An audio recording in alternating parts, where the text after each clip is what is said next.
بسم اللہ الرحمن الرحیم بسم اللہ الرحمن الرحیم۔ السلام علیکم ورحمۃ اللہ وبرکاتہ۔ ویلکم مائی یوٹیوب چینل قرآن الکریم ٹی وی۔ معزز سامعین، امید کرتا ہوں کہ سب خیریت اور عافیت کے ساتھ ہوں گے۔ الحمدللہ سورہ لہب شروع کی ہوئی تھی، آج اس کا پارٹ 3 تیسرا سبق پڑھنے جا رہے ہیں۔ آیت نمبر 3 پڑھیں گے ہم، جس کے اندر ہم تمام اصول و ضوابط اور تجویدی اصولوں کی مشق کرتے ہوئے انشاءاللہ آپ حضرات کے سامنے پڑھیں گے، اور وہ تمام اصول اور ضوابط اور تجویدی قوانین اور اصول آپ کو بتائیں گے تاکہ آپ ان کو مد نظر رکھ کر بقیہ قرآن کی صحیح طریقے سے تلاوت کر سکیں، اور یہی ہمارا مقصد ہوتا ہے چند الفاظ یا چند آیات پڑھ کر۔ آئیے آج کا سبق شروع کرتے ہیں۔ اعوذ باللہ من الشیطان الرجیم، بسم اللہ الرحمن الرحیم۔ سین زبر سا، یا زبر صاد یس، سیس، لام کھڑی زبر لا، سیس لا۔ ایک لفظ ہمارا پورا ہوا۔ اس کے اندر دیکھیں زبر زیر پیش والے جو لفظ ہے اس کو پڑھنے کے 3 اصول ہیں کہ نہ ہی ہم نے اس کو کھینچنا ہے زبر زیر پیش والے لفظ کو، نہ ہی جھٹکا دینا، اور نہ ہی مجہول پڑھنا ہے۔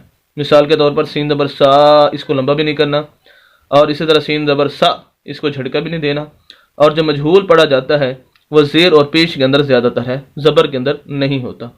تو سین زبر سا، یا زبر صاد یس، یا ساکن ہے، اس کے اوپر جزم ہے، اس وجہ سے ہم یا کو ساتھ ملائیں گے۔ اس کو جازم بھی کہتے ہیں، اس کو ساکن سکون بھی کہتے ہیں۔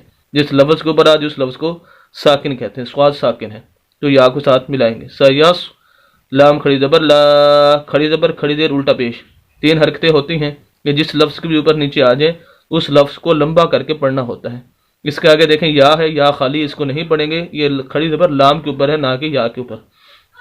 ہمارا پورا لفظ ہوگا سیصلا۔ آگے دیکھیں نون زبر الف نا، یہ نون کے آگے جو الف ہے یہ الف مدہ ہے۔ حروف مدہ 3 ہے، الف مدہ، واو مدہ اور یا مدہ۔ کہ ایسا الف مدہ وہ ہوتا ہے، ایسا الف جس کے پچھلے لفظ کے اوپر زبر آ جائے، اور یہ قرآن کے اندر بہت زیادہ استعمال ہوتا ہے۔ آپ دیکھیں گے کہ ابھی ہم پڑھیں گے تو 1-2 جگہ پر اسی آیت کے اندر آپ کو نظر آئے گا۔ تو یہ بہت زیادہ الف مدہ بھی، واو مدہ اور یا مدہ۔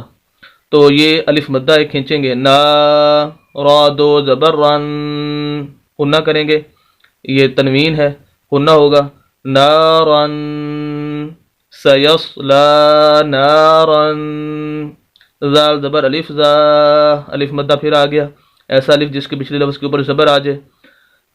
سیصلا نارا ذاتا، زبر تا، ذاتا، سیصلا نارا ذاتا، لام زبر لا، ہا زبر ہا، لاہا، با 2 زیر بن، لاہا بن، غنہ کریں گے کیونکہ یہ تنوین ہے، غنہ ہوگا، ذات لہب،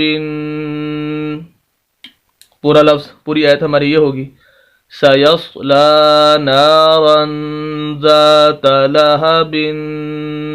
یہ سین اور صاد کے اندر آپ نے فرق کرنا ہے۔ سیصلا، یہ سین ہے اور یہ صاد ہے، ان دونوں کے درمیان، سین صاد کے درمیان فرق ہونا ضروری ہے۔ تو ہماری پوری آیت بنے گی سیصلا نارا ذات لہب۔ اب کیونکہ یہ آیت پوری ہوگی، یہاں پر آیت کا نشان ہے ہوا ہے، ہم نے وقف کرنا ہے۔ تو وقف جب ہم کریں گے، جیسے ہی وقف کریں گے تو اس کی جو با ہے آخری حرف، اس کو ہم ساکن کریں گے۔ جیسے ہی با ساکن ہوگا اس کی 2 زیر ختم ہو جائیں گی، کیونکہ یہ اصول ہے کہ جو حروف ساکن ہوتا ہے وہ اس پر زبر زیر پیش، 2 زبر 2 زیر 2 پیش، کھڑی زبر کھڑی زیر الٹا پیش، غرض ہے کہ کوئی بھی حرکت اس کے اوپر نیچے نہیں آ سکتی۔ اب یہ اس کی حرکت ختم ہو جائے گی، کیونکہ وقف کی حالت میں یہ اصول ہے کہ آخری حرف ساکن ہوتا ہے، اور با کو ہم ساکن جیسے ہی کریں گے تو اس کی حرکت 2 زیر ختم ہو جائیں گی۔ تو پھر وقف کی حالت میں ہم اس کو پڑھیں گے سیصلا نارا ذات لہب، ہب، اور جیسے ہی ہم اس کو ساکن کر کے وقف کریں گے تو یہ با لفظ ہے، اور یہ ان 5 حروف میں سے جو حروف قلقلہ ہیں، قاف، طا، جیم، دال اور با، ان پر قلقلہ ہوتا ہے کہ جب یہ 5 حروف ساکن ہوں تو ان 5 حروف پر قلقلہ کیا جاتا ہے۔ قلقلہ مینز کے لفظ کو چھوڑ نہیں دینا، بلکہ اس کے اندر تھوڑی سی وائبریشن، تھوڑی سی حرکت پیدا کرنی ہے، آواز کو روک نہیں دینا۔ جس طرح ہم کسی کھلے مکان کے اندر بولتے ہیں تو ہماری آواز گونجتی ہے، اسی طرح تھوڑی سی آواز کو اس کے اندر گونجنے دینا ہے، تھوڑی سی آواز کو جاری رکھنا ہے. لہب لہب. اگر ہم وقت یہ کلکلا نہ کریں تو پھر ہوگا لہب لہب، یہ ہوگا لیکن یہ درست نہیں ہے. جیسے ہی وقف کریں گے تو یہ ساکن ہوگا، اور ساکن ہوگا تو کلکلا ہوگا. اور لہب، اور پوری آیت اب ہم صحیح تجوید اور اصول کے مطابق جو ہماری پڑھی جائے گی وہ اس طرح ہوگی. سَيَصْلَىٰ نَارًا ذَاتَ لَهَبٍ. امید کرتا ہوں کہ دوستو آپ کو بخوبی یہ اصول و ضوابط سمجھ آ چکے ہوں گے. مزید اسلامی ویڈیوز کے لیے اور قرآن کو صحیح تجوید کے ساتھ پڑھنے کے لیے ہماری یوٹیوب چینل قرآن الکریم ٹی وی کو ضرور سبسکرائب کیجیے. صدقہ جاریہ سمجھ کر ہماری ویڈیوز کو شیئر بھی کیجیے. ملتے ہیں نیکسٹ ویڈیو کے اندر کل انشاءاللہ. اجازت دیں. اللہ حافظ.